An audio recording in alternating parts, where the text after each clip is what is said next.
The following is rated not safe for work. It contains strong language, adult situations, and lots of spoilers. Discretion is advised. In the criminal justice system, cinematic-based offenses are considered especially heinous. The dedicated attorneys who investigate these villainous films are members of an elite squad known as the Reels of Justice. These are their stories.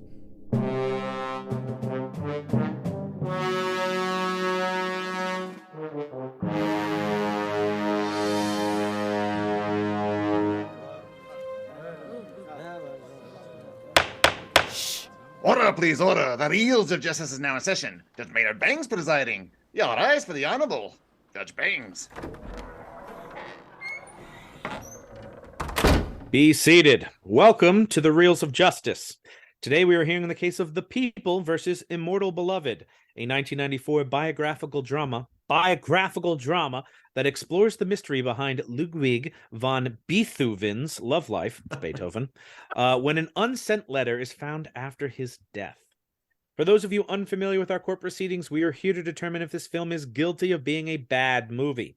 As always in this courtroom, films are to be considered excellent until proven awful, and the burden of proof lies upon the prosecution to prove beyond a shadow of a reasonable doubt that this film is guilty. Mr. Joshua Weilerstein, you are representing the prosecution. You may present your opening statement. Well, as always, thank you for having me for the third time. I'm really excited to be here.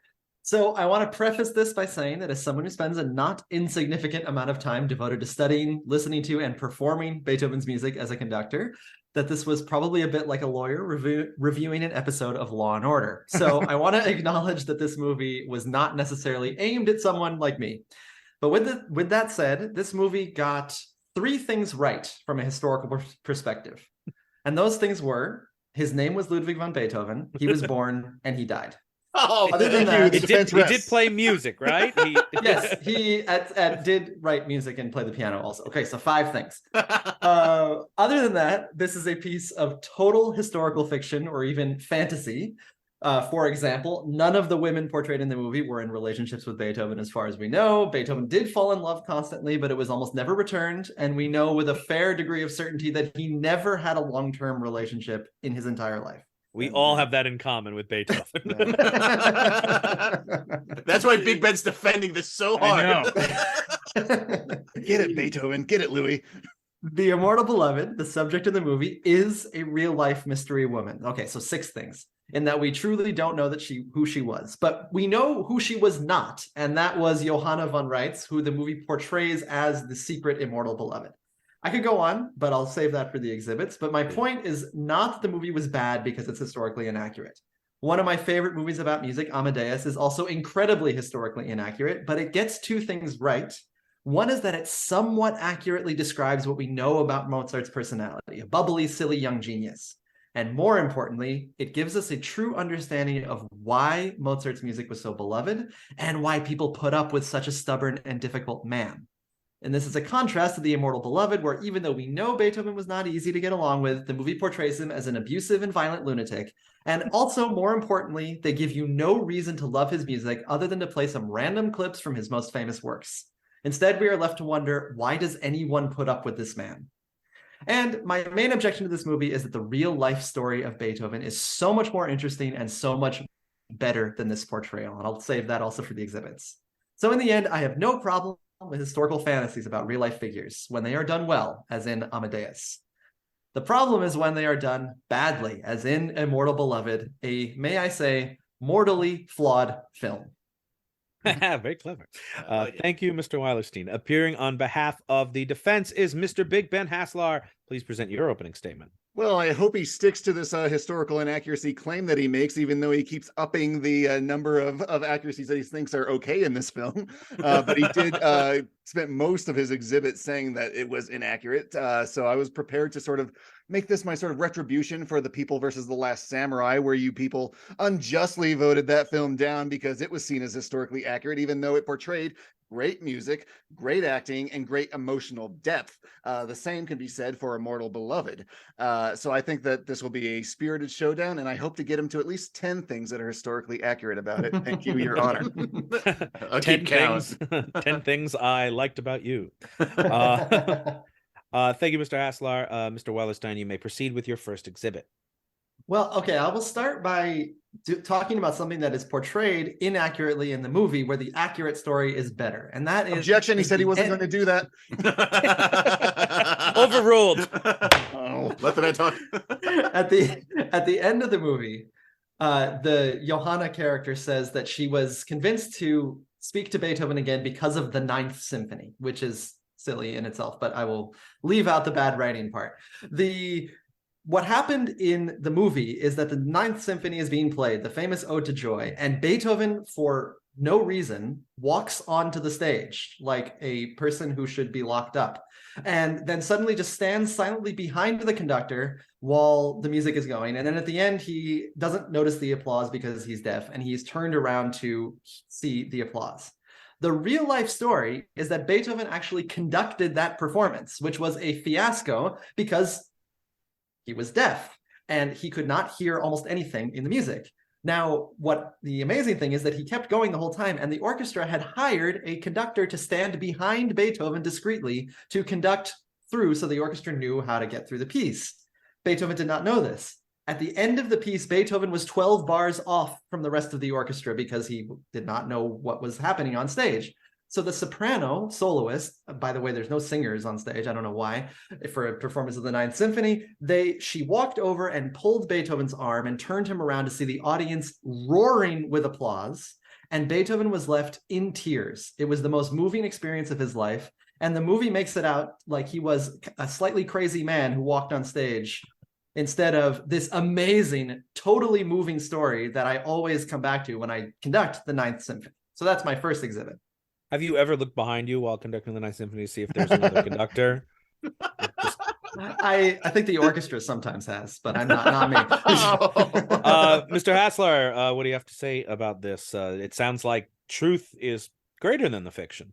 Well, maybe, but think of that in terms of a narrative. I don't know that that would play that well if this is the climax of your movie, where you like have this sort of thing where he's just sort of being tricked into thinking that he conducted something well, and then people like sort of applaud him for his writing rather than actually being up there. So we have to think of this in terms of a movie. It needs to have a climax. It needs to have a journey that we're going through. And Gary Oldman does a great job of taking us through a young Beethoven who can hear through his losing his sense, and then all the way to the end where he can't communicate with people because he can't hear, just like any of us would not. We'd all seem weird and shambly if we can't hear what people are doing around us. So the narrative has to be moved around a little bit in order for us to appreciate that. I do appreciate this story as sort of a historical anecdote, but if we're going to fit it into like the terms of a narrative, I don't know, especially this narrative where like we're talking about an Immortal Beloved, I don't know that it would fit all that well. Josh, if you want to continue on any other points you may have. Yeah, so I think that I understand that there is narrative drama to a movie, but I also think that when you're portraying someone who is deaf, I don't know if this movie would be made the same way nowadays as it was in the early 90s, where Beethoven's the portrayal of him as almost a mentally ill person with his deafness is sort of combined. He gets more and more unstable as he becomes more and more deaf, which is not how he was in real life. He did have this sort of crisis moment, and then he decided to go on for art's sake, even though he was already quite deaf by the time he was in his mid-30s. Now, in terms of the women in this movie, which is sort of the point of the movie, I think one of the things that bothered me a lot in this movie is that nobody talks like the people do in this movie. No one has conversations like they do in this movie. The way Gary Oldman treated, I can't remember her name, the Italian pianist, who... Valeria Galina. There you go. And the way he was abusive towards her in some ways, and then had these completely unrealistic outbursts of rage, which were not how he was in real life. He was a very angry man in some senses, but he was not like that all the time. And again, I'm not that bothered that it was inaccurate. I'm bothered that no one talks like that in real life. And so it became very hard to relate to the character of Beethoven and to understand why anybody would want to be around this man.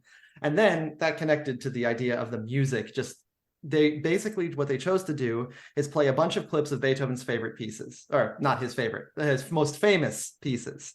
And they didn't give any reason why they're so great. And again, I compare it to a movie like Amadeus, where you have these amazing moments where Salieri's character is expounding on what makes Mozart so great and powerful. And when you have an audience who's not really that used to classical music, they might just think, oh yeah, that's that da da da da da da da da. I know that. Oh yeah, that's the nice piece by Beethoven. Instead of, okay, why is that so good? So that's my second point about this movie. So, Mr. Haslar, the soundtrack is all his greatest hits. Why didn't they include any of his B-sides? Well, because I think that the ones that they do choose, yes, we do recognize it, but it also fits in with every scene that we're talking about. Like Beethoven says, the music has the power to take you into the mental state of its composer. So we use Sonata Number 8, the lovely piano melody capturing the essence of the pursuit, paired with a young Beethoven cheering a lovely woman in the height of his youth. Symphony Number 5's forceful beats as Napoleon's army marches across Europe, echoing the unstoppable engine of war. And Symphony Number 7's tension as his nephew tries to commit suicide. These are intentional picks that pair very well with the scenes that we are doing it. And if you're attacking the music, the score of this film, then you are attacking Beethoven himself, sir. How dare you? I have an objection. I have a sneaking suspicion that he's not. I'll listen to I have this an objection. So the problem is that what you just said is, and again, maybe it doesn't matter. I will acknowledge that it doesn't matter necessarily if you don't know the stories behind these pieces, but the Fifth Symphony of Beethoven has nothing to do with Napoleon. The Seventh Symphony of Beethoven has nothing to do with his nephew's suicide attempt, which did happen in real life. Okay, we're up to 7 real things that happened. Yes. But the Seventh Symphony, we don't actually know why he wrote it. The Fifth Symphony is, famously about fate. And where we got that thing about fate is from a guy named Anton Schindler, who is the sort of narrator of this movie and who carries around looking for the last will and testament of Beethoven to the Immortal Beloved. Anton Schindler was a notorious idiot and liar who Beethoven really didn't like. And a lot of Schindler's stories about Beethoven were later proven to be totally false. And so the choice to use Anton Schindler as the sort of the friend and the last carrier of Beethoven's wishes is just totally ridiculous on every level, and it calls into question the entire framework of the movie, in my opinion. Well, again, Your Honor, he says he's not going to attack it on historical accuracy, and yet that's all he's doing nonstop from the beginning to the end. So no, we have to have this narrative. We have to have someone be our narrator. If you don't think it should be Schindler, who do you think it should be? And if you don't, Ferdinand Ries. Okay, who is that? Sorry, explain yourself, sir. Ferdinand Ries was another student of Beethoven's who knew him well and was actually someone Beethoven liked and trusted, unlike Schindler, who I think he called an idiot more often than anybody in his life. So again, it's I don't care that it's historically inaccurate in the sense that they use Schindler, who Beethoven didn't like. I care that they didn't use the right person who Beethoven trusted with a lot of his actions. And, also there's things that, again, are not just bad because they're historically inaccurate. There's a performance where everything falls apart because Beethoven's deaf. And it's just not how an orchestra plays. It's not how an orchestra would work. And the narrative of how Beethoven's deafness progresses doesn't really make sense. I will grant that Gary Oldman does a great job faking playing the piano, and he also does a great job. I think the portrayals of how Beethoven could not hear the music, that was quite powerful to me, except that they did it kind of out of order of where it was in his life. And so things that go wrong in performances would not go wrong in that way when you're actually playing. And it's something that classical musicians always joke about. We have like contests of who can do the worst fakery of classical music performances. And they did a pretty good job in this movie. I will give them credit. But then in terms of the actual performance of those pieces, especially the piano concerto where everything falls apart, that's just not how it works. And it, again, would be more effective and more powerful if they did it how it actually worked in real life. Well, I feel your pain, man, because as a computer programmer, every time I see someone like trying to hack into a mainframe, I'm just like, yeah, right. It doesn't look anything like this. Why is everything so visual? You should be looking at like a command prompt throughout this whole thing. It would look nowhere near cinematic. But this is a movie, and we do have to make it cinematic, and we do have to make it engaging. So I do like your idea of having like Schindler being someone else. So I encourage you, write that movie. This was the the choice that they had to make. And I don't think if you're looking at the movie in a vacuum, if you don't know these things about Beethoven's life, I don't think it comes across as flat or stupid. You have to like really, and that's not even like a Wikipedia page reading of Beethoven's life. You have to go into the deep knowledge of what's going on here before you start getting to that level of. Sure. I agree with that, and I understand that, and I think I am maybe overemphasizing the historical inaccuracies, but I think actually what my main problem with is, as I said, is that it's bad writing over and over again. I don't understand why anybody likes Beethoven, why anybody puts up with him. He's just a horrible person throughout. He's throwing things around. He's hitting people. He's abusing his nephew. And again, objection. Why do we like any sort of celebrity nowadays? We know they're all jerks. We know they're all terrible people, but we follow them around. Not Keanu Reeves. Yeah, not Keanu Reeves, first of all. And his backstory's coming out though. And what we tolerate those people because of their talent and their genius and their ability to move us in what they do. And sometimes we tolerate these people too much. And Beethoven was probably the greatest composer who ever lived. And again, I don't get a sense from watching this movie. If I didn't know anything about Beethoven, I wouldn't know that Beethoven wrote those pieces. I would thought maybe it was Hans Zimmer who wrote that score. And they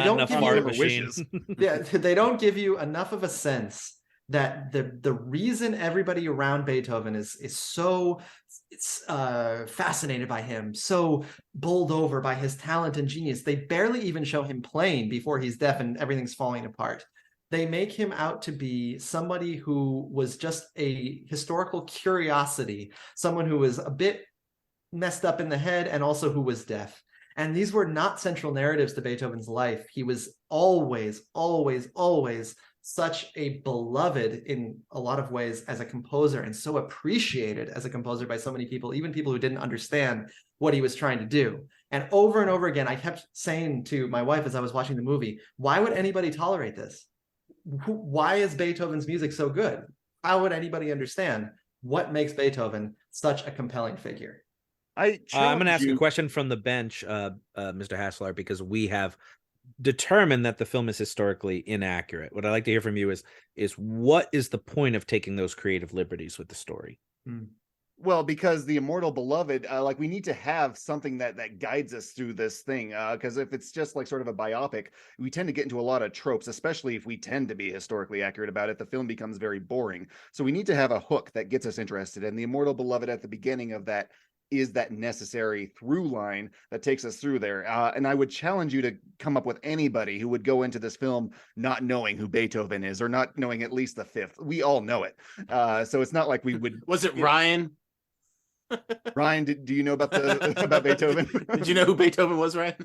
He was a dog. I thought his name was Beethoven. Yeah, he was a big dog. Yeah, we've at least seen Bill and Ted, so we at least have some idea there. Does everybody know the best classical music joke? What's Beethoven's favorite fruit? What? Banana. I knew it was like that. Okay, I just lost the case. Mistrial. It had a little bit of appeal. Where were we? We really went off the rails here. We need someone to order, Michael.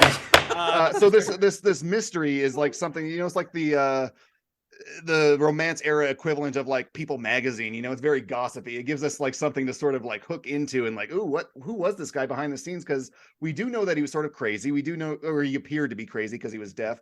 We do know that he was very eccentric, which makes sense. But beyond that, I think he kept to himself a lot. So we have to fill in those gaps with a narrative of this mystery.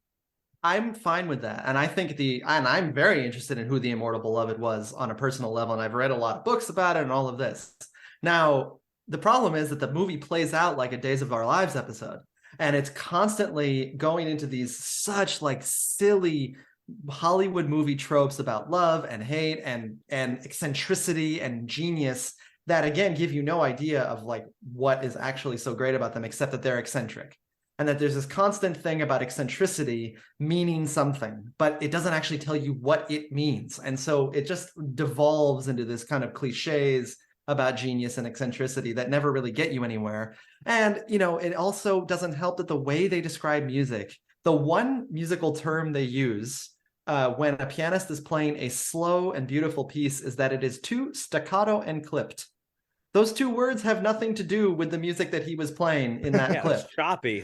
And again, I don't care because I'm not somebody who expects total perfection of, having a classical music advisor in there. Tar, famously, a movie that's out now, had a lot of issues with how it portrayed a classical music rehearsal. But I don't know.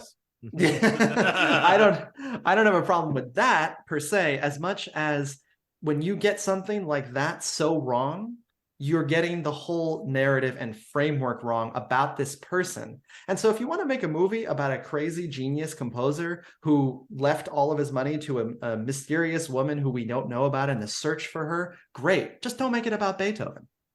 Is there another? Wagner did same thing.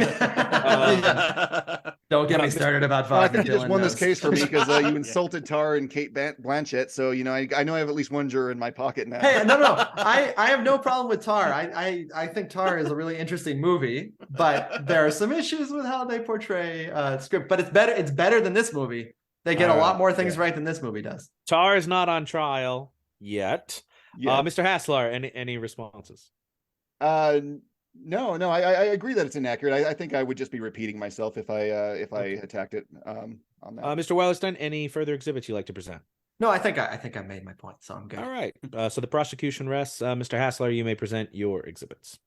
Gary Oldman. Come on, guys. Oldman portrays Beethoven as eccentric and agitated as anyone dealing with these difficulties communicating would be. And he does it as a through line from his birth to his death. He has the complete evolution through that. There's the arc. So this is not, bits and pieces of good performances. This was intentional throughout.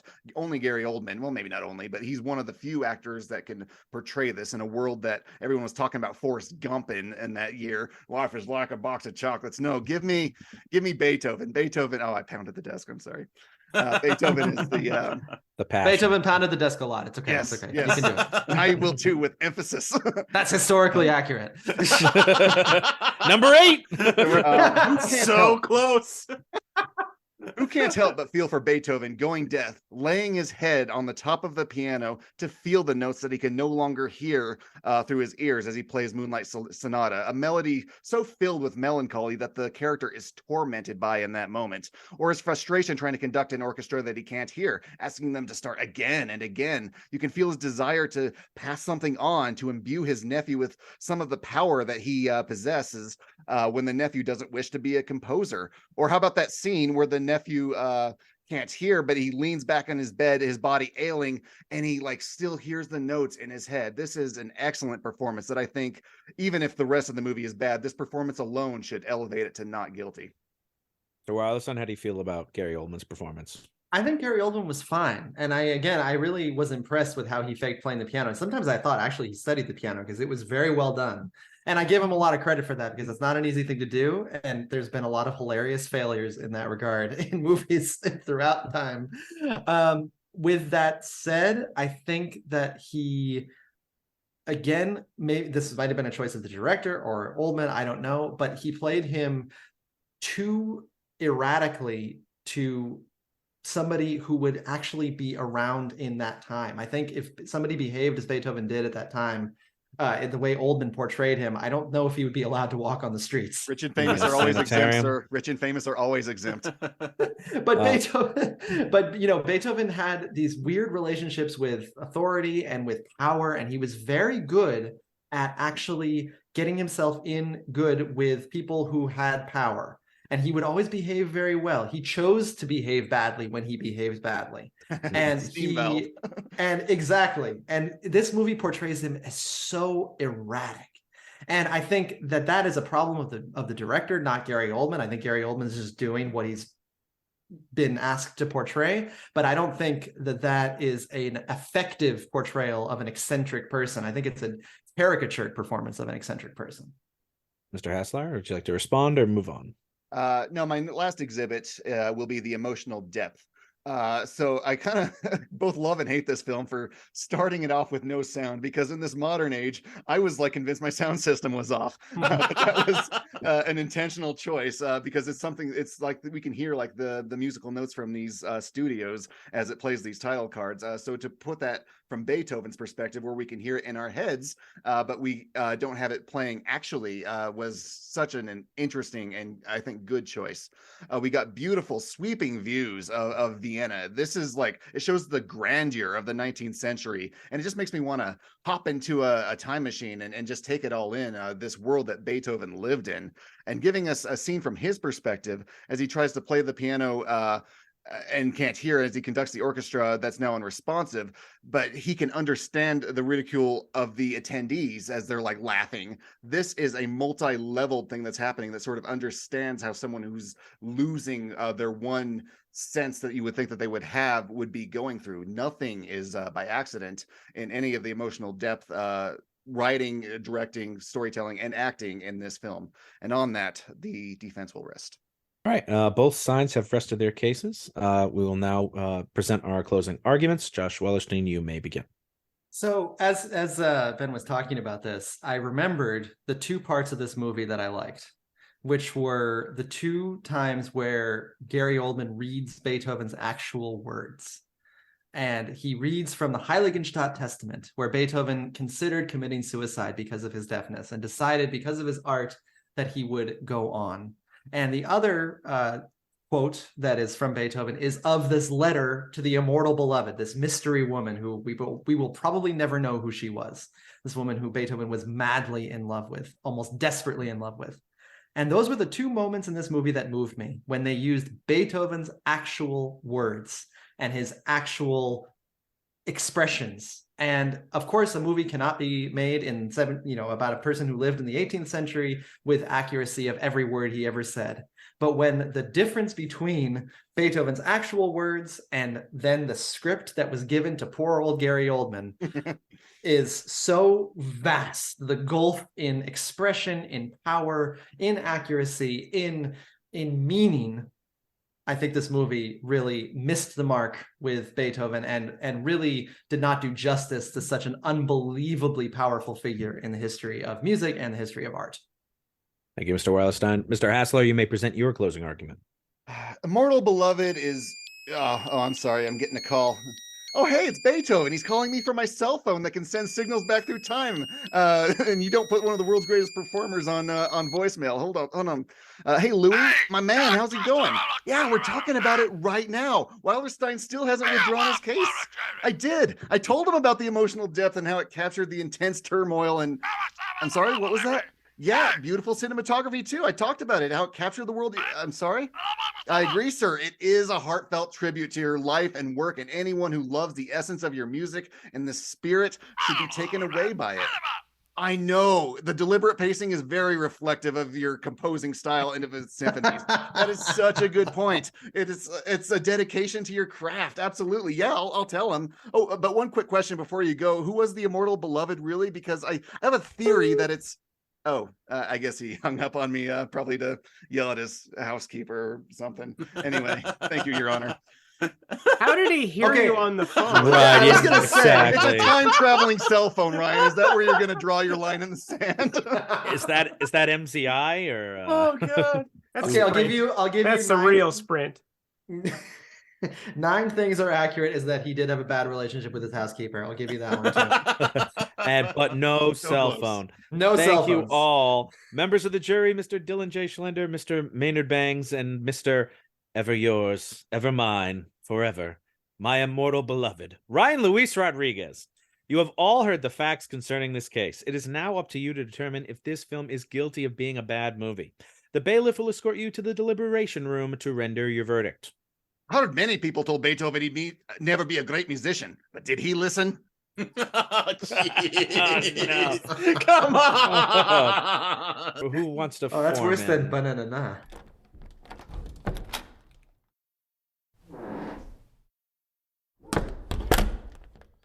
All right. Wow.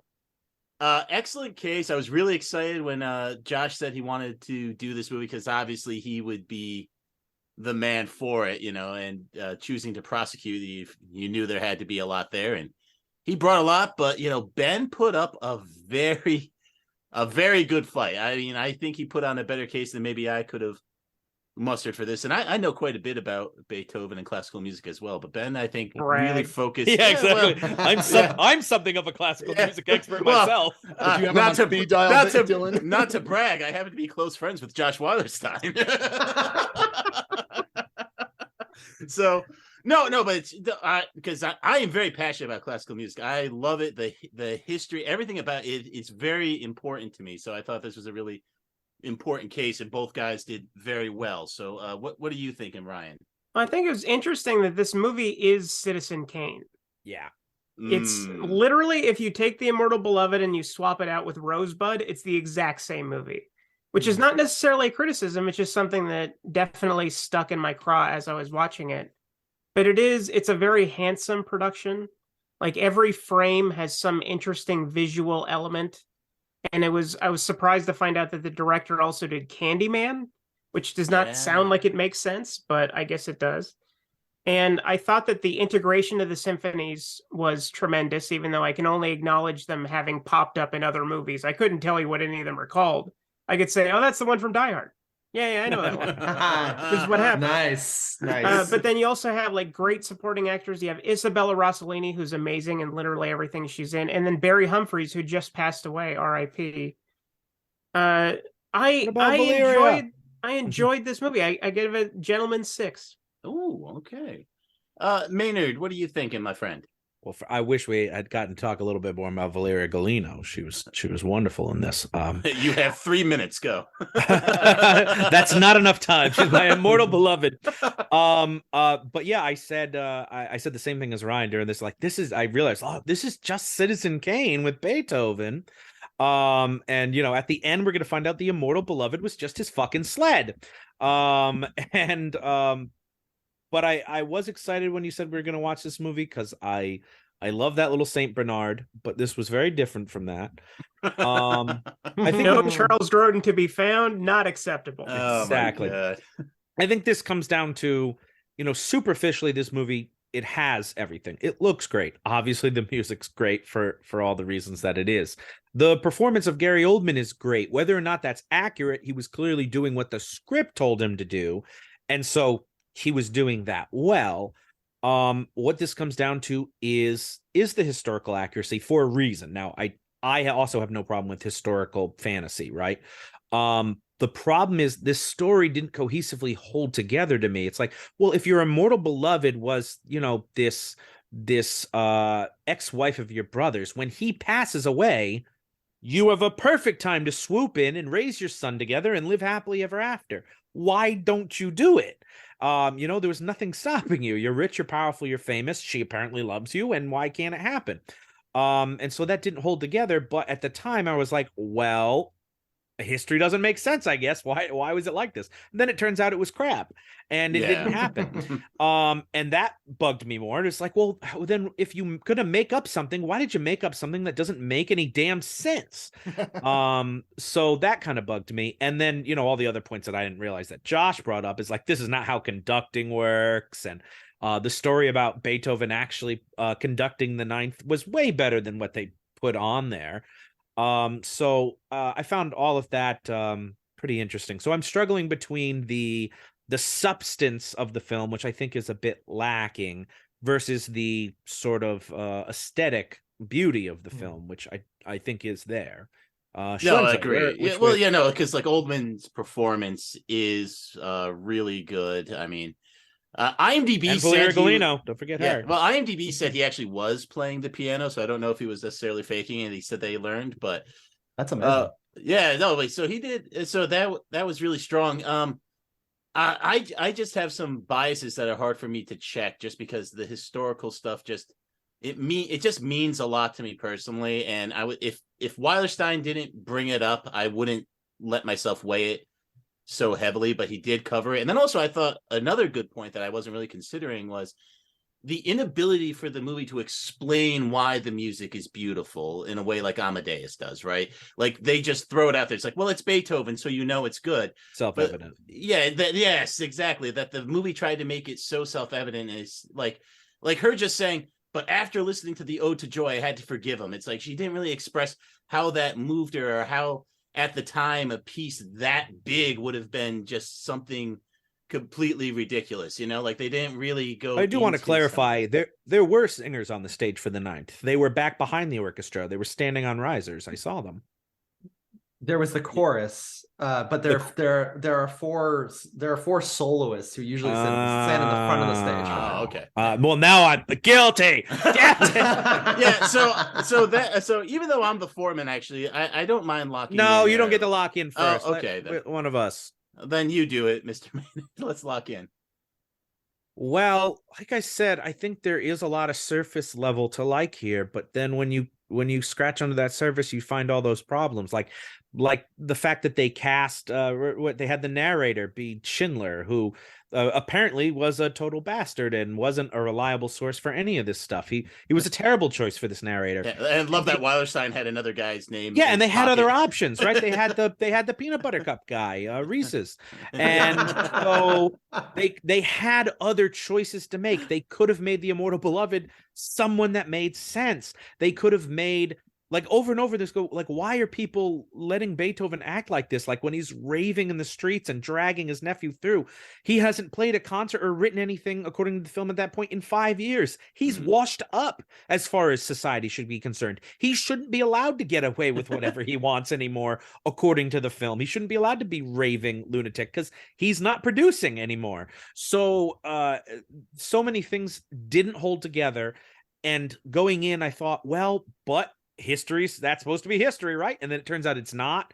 Then you go, well, now you've made up fiction that makes no sense, and that bugs me. And so although I tip my cap to Gary Oldman and mostly Verilina Golino, then I gotta go guilty. All right, Ryan Luis Rodriguez, master of the horse himself. Well, I know my opinion doesn't really matter in this case, so I'm just gonna go not guilty. Your opinion does matter. That's why we have the show. Yeah. What makes you what brings it out of the muck for you? I mean, just in watching it, like, it's not something that I've really thought about since I watched it, but as I was watching it, even though I was kind of bored by all the personal business going on, it just looks so goddamn good. Like it's almost unreal. Like the early 90s really they're hitting my sweet spot in going back and watching these movies. So I gotta say, I mean, that, and I can sympathize with Beethoven because I too am losing my hearing. So I channel that character. I can understand that character. I can't really go to the mania part, but I can understand that character. And so, yeah, I'm gonna have to go not guilty. All We're right. gonna get a headset that vibrates Morse code for you, And so then- you can continue to participate with us. Yeah, so I think I've made my biases pretty clear, and I'm very happy that they were articulated by the prosecution, because I didn't want to come in to the case with nothing. And Ben brought a very strong defense. Absolutely. So good on you, Ben. But yeah, just the historical inaccuracies, especially when it comes to classical music, that's just something I really can't abide. And I really didn't like it for Last Samurai, and I certainly don't like it for Beethoven, who I like way more than Samurai. So I'm going guilty. Samurai Beethoven. I'm not a fan of Bob Ooh. Samurai, everybody's favorite samurai. Can we do some Beethoven and werewolves next? That would be great. Ooh, I would watch Yeah, that. and Abraham Lincoln is a shotgun-toting badass, and he has to take on the werewolves and the Beethovens. Ooh, produce All it. right. All right. Well, hey, let's get out there and tell that very handsome judge. He is handsome.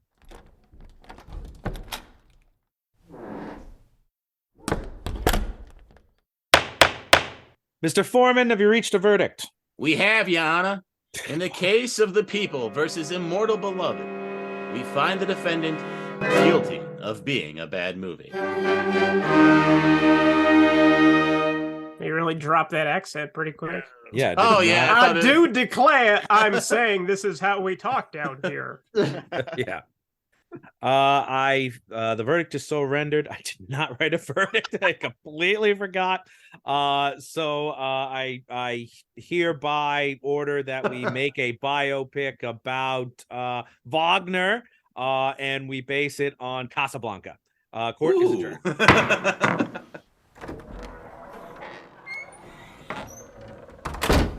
This is Grumblerson. I'm always angry. Reporting to you from outside the reels of justice. Joshua Weilerstein, would you care to share your thoughts on the jury's verdict? Well, Mr. Grumblerson, I'm very happy with the jury's verdict. I think this was a pretty bad movie, and I'm still waiting for the great classical music movie that comes after Amadeus, and so I'm happy this was not deemed to be one of those great movies. Ugh. And here comes Ben Haslar, I guess. Excuse me, can we get a word on how you feel about today's verdict? Yeah, Grumbly, it's Last Samurai all over again, which is weird because I had to rethink my opening statement on the fly because I was sure he would attack me on historical accuracy, and then he said he wouldn't. So I was like, okay, cool. But then that's all the jury landed on, was the historical accuracy. But, this film, it's okay, so I'm not hurt by it. And Weilerstein does understand the source material.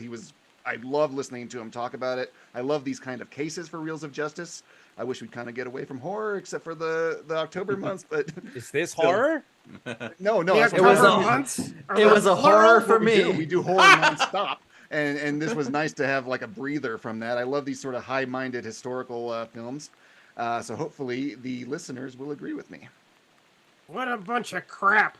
That's all we have from the courthouse today. Let's go back to the studio for post-trial analysis. I love Grumbly. This guy's great. I want to get on the ground floor. Grumbly killed Mumbly. I just want to. I know. Mumbly fell into a vat of acid and became Grumbly. Ooh, I like it. He was bit by a radioactive chipmunk. Oh, man. But a fun case, and I kind of want to say that historical inaccuracy is not enough to completely sink you, but when you make up something that doesn't make any sense, then I think it hurts. You know, Salieri's and descendants have remained quite upset at how Salieri is portrayed in Amadeus, because he's portrayed as killing Mozart. Yeah. And Mozart and Salieri were friends. And yet that movie is so effective because it doesn't make sense, the later parts of the movie, but basically that Salieri was so jealous that he decided to take down Mozart. That makes, you can make that make sense. And that just doesn't really happen in this movie, I think. Yeah. Right. Yeah. Amadeus has that perspective. I read that the director put forward that he said he had proof that the sister-in-law was the Immortal Beloved, and I guess he's never been able to produce it, and a lot of scholars strongly disagree with that claim. There's no way it was her. And Joshua, you're in the hot seat. Who is the Immortal Beloved? Who was it? While you were deliberating, I Wikipedia'd all the possible names that they've, there's 10 names people have proposed for who it is. I have no clue. I think that Anthony Brentano is sort of she's in pole position right now as the one, and they didn't even mention her in the movie. But it could have been anyone. Nobody really knows. And it's kind of nice not knowing. I mean, what a great name. The Immortal Beloved. On my deathbed, I'm going to post something like that just to see, I'll be dead, so I won't get to see the fruits of it. But I just love to know that some people are going to be scratching their heads for the rest of their lives over it. And just by the way, he wrote that letter, in the middle of his life. And also he did not leave his fortune to the Immortal Beloved. Yeah, which pissed me off from the start, because he left it to his Carl, who his nephew, and that is very touching after what Beethoven put him through, and what Carl was a really rough, he had a horrible childhood and a really rough upbringing, and really he was screwed up for his whole life, and this one gesture. And then also the way and the movie, sorry, I'm just going to all these things I didn't like about this movie, but it just bothered me so much. I appreciate you pulling your punches in the courtroom. No, because Beethoven was such a jerk in so many ways, but he was had this really good heart deep down. And so in the movie, when Carl attempts suicide, he says, I never want to see you again. In real life, I think 6 months or so later, Beethoven was on his deathbed, and Carl left the army to come to Beethoven's bedside and stayed with him for 3 days before he died. And so, Carl had Gosh, that very would've been a good complicated scene in this feelings. movie too, given how they separated. Yeah, I mean, Carl had very complicated feelings about his uncle, and I can understand why. But there's just so much. Again, where like reality was better than the way they portrayed it in this movie, as in this way to drill into this like bizarre theory that Johanna was the Immortal Beloved. That just bothered me like constantly. And I was just sorry, I'm just rambling, but my wife and I just watched, because we're gonna go see this Vermeer exhibit in Amsterdam, the girl with the pearl earring, which is not like a great movie, but it's so amazing how they portrayed like Delft at that time, and all of this tension between the two of them, and it just like felt so lacking in the Immortal Beloved. So sorry, I'm just like going on about how much I didn't even crapped leave on this them movie. the money. Then this movie wasn't based on fucking anything. Nothing. Yeah. So what composer should they make a movie about next, Josh? Ooh. Well, I think they should make a movie about Shostakovich, because he's the best. Like again, it's sort of like where if you portrayed his real life story in a biopic, people would be like, "Oh, come on, like don't that's too much. Like, it's not possible that happened." Like him getting denounced and basically having his career be over, and him being at one point suicidal, and then being told to go to New York to present Soviet music, and Shostakovich calls up Stalin and says, "Well, I can't exactly represent Soviet music when my music is banned." And the next day Stalin unbans his music. Like that's like out of a movie, So I think Shostakovich absolutely could be the next figure for a movie. I like it. That'd be great. And Sacha Baron Cohen as Stalin. Please. And Big Ben, your Immortal Beloved, would be Karen Gillan. So I mean, I don't think she needs your money. Yeah, we figured that out fast. Yeah, She wouldn't fight for it. So what have you been up to, Joshua? What's been keeping you busy?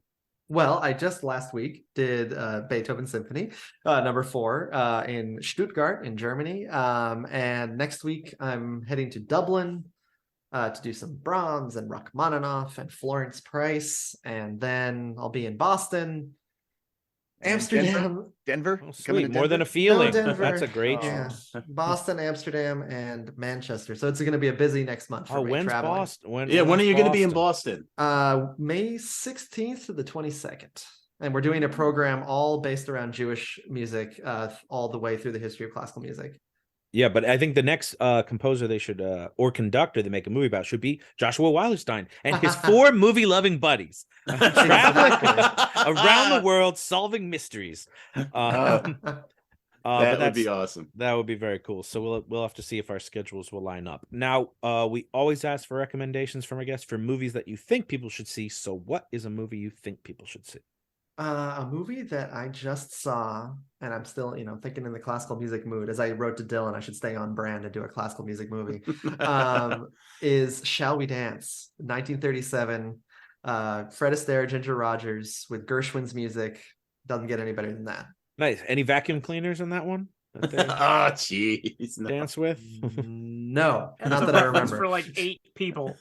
It does have, it's like an amazing movie until the last 10 minutes, which features one of the most bizarre and creepy dance sequences you'll ever see, where Ginger Rogers' face is a model of her faces on like 12 different dancers. It's a little serial killer-ish. But if you can look past that, it's an amazing movie and just unbelievably charming from start to finish. I don't know. It kind of sounds like I might not have seen it before, but now you told me something creepy happens, and I might be inclined to watch it. And Ryan, you don't think that vacuum cleaner commercial is more widely known? I think I'm. Are you kidding me? Nobody listening to this little digression right now has any idea what the fuck we're talking about. We okay, I'm have a gonna cut it, very Ryan. cultured audience. I mean, they're familiar with Beethoven and Yeah, and vacuum commercials. There's Yeah. 2 things that have a lot to do with one another. Quite a Beethoven bit and of overlap. vacuum Friday the 13th, commercials. Part 7, and Beethoven, like same podcast. We're very eclectic group. You got to vacuum up Exactly. all that dog hair. Hey, diverse- did anybody ever see the Raisin Brahms commercial?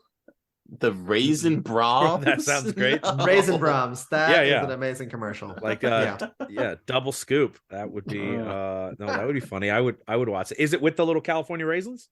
I don't remember. I just remember Brahms bursting in like the Kool-Aid Man, and it's really hilarious. That is funny. I would have to check that out. Big Ben, what is your recommendation? I'm going to recommend the newest film about a composer. I have no idea if it's historically accurate or not. Maybe Joshua can weigh in. But that's Chevalier, which I saw this weekend. The trailer looked great.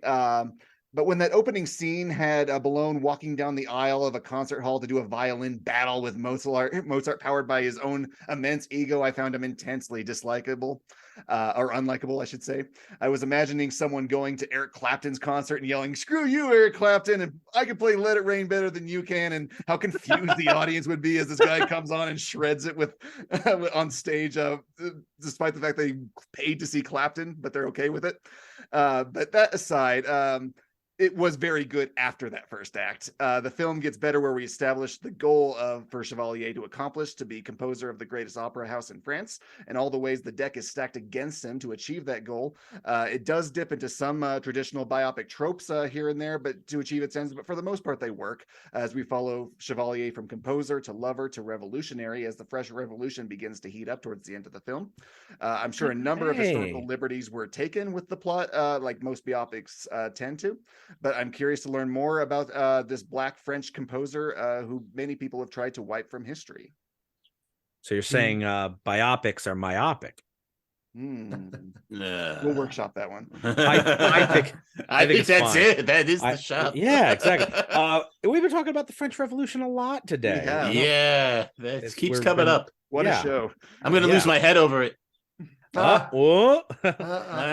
Too easy. So I'll go with my recommendation. Anyone who saw this week's film probably noticed how beautiful Valeria Golino, it's very hard to say her name, it's Italian, how beautiful she is. It's pretty hard to miss. You gotta do the hands when you say it, and then it will work. Valeria Golino, you're right. That's it, yes. And the filmmakers of the early 90s basically concurred with that. She starred in a load of films in that time and proved she has tremendous range, from beautiful to gorgeous to merely stunning, but also that she could handle comedy just as deftly as drama, as demonstrated in a previous recommendation of mine, Clean Slate, as well as my recommendation this week, 1991's Hot Shots.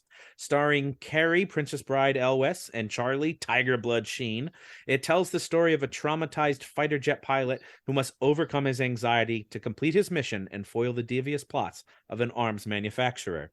Although that sounds very serious, this Top Gun spoof was actually written and directed by Jim Abrahams, who co-wrote and co-directed Airplane, so expect a lot of silly one-liners and even sillier sight gags.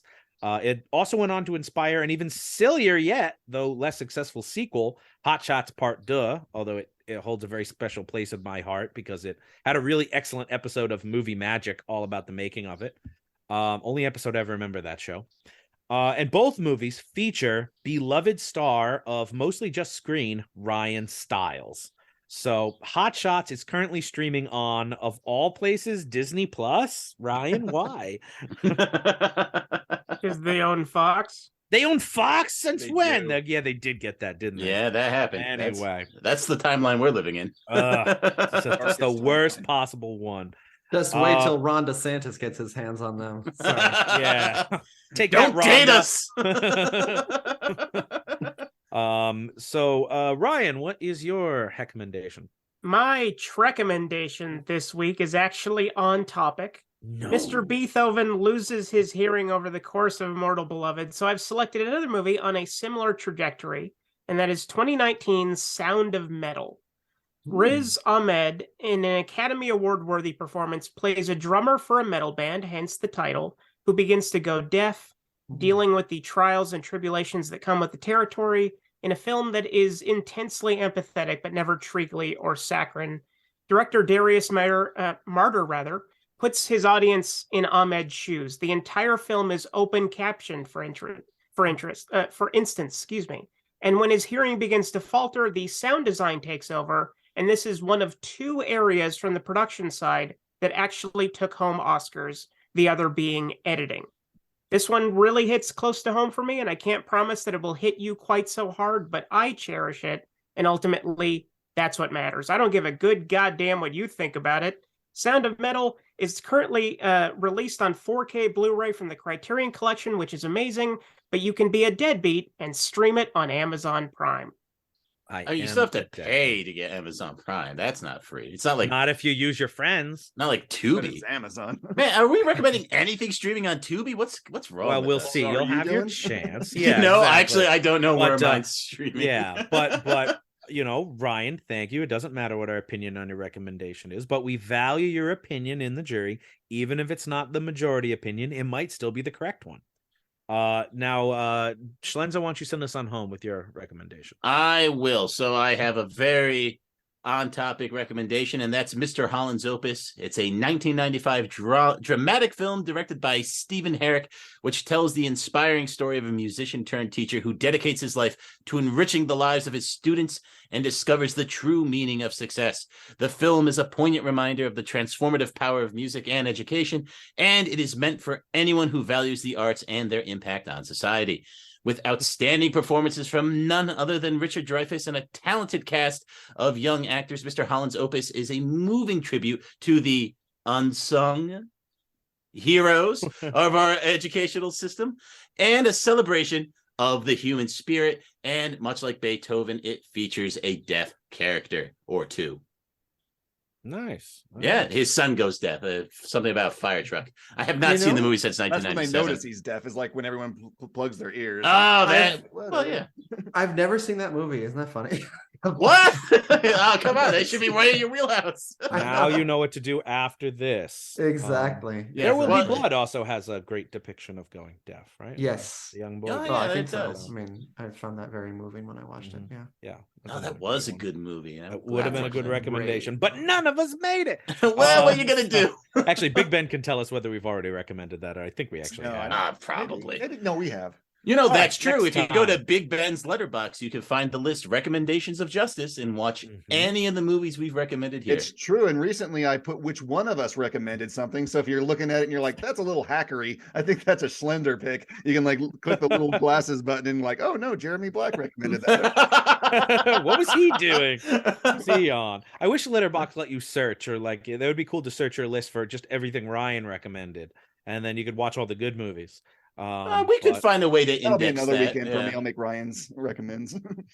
Oh, I don't think already they need has to be it, though. separate lists. I want them one list that I can, so I could just basically I just want to filter out Schlenzo's. And you're gonna with miss that, all the Charlie Bronson movies. I wouldn't say miss. And with that, we're all out of show, but we want to thank our guest Joshua Weilerstein for joining us. Thank you, Josh. Thanks so much for having me. It's always so much fun talking to you guys. I know we That was love a having fun you as a debate. guest because you always conduct yourself so well. Oh, thank you. And we hope to have you back as well. And we hope everyone else Would will love join to. us again too, as the reels of justice keep turning. Count it. Beethoven. Please follow us on Twitter at Reels of Justice, Instagram Reels of Justice, and Facebook.com/Reels of Justice.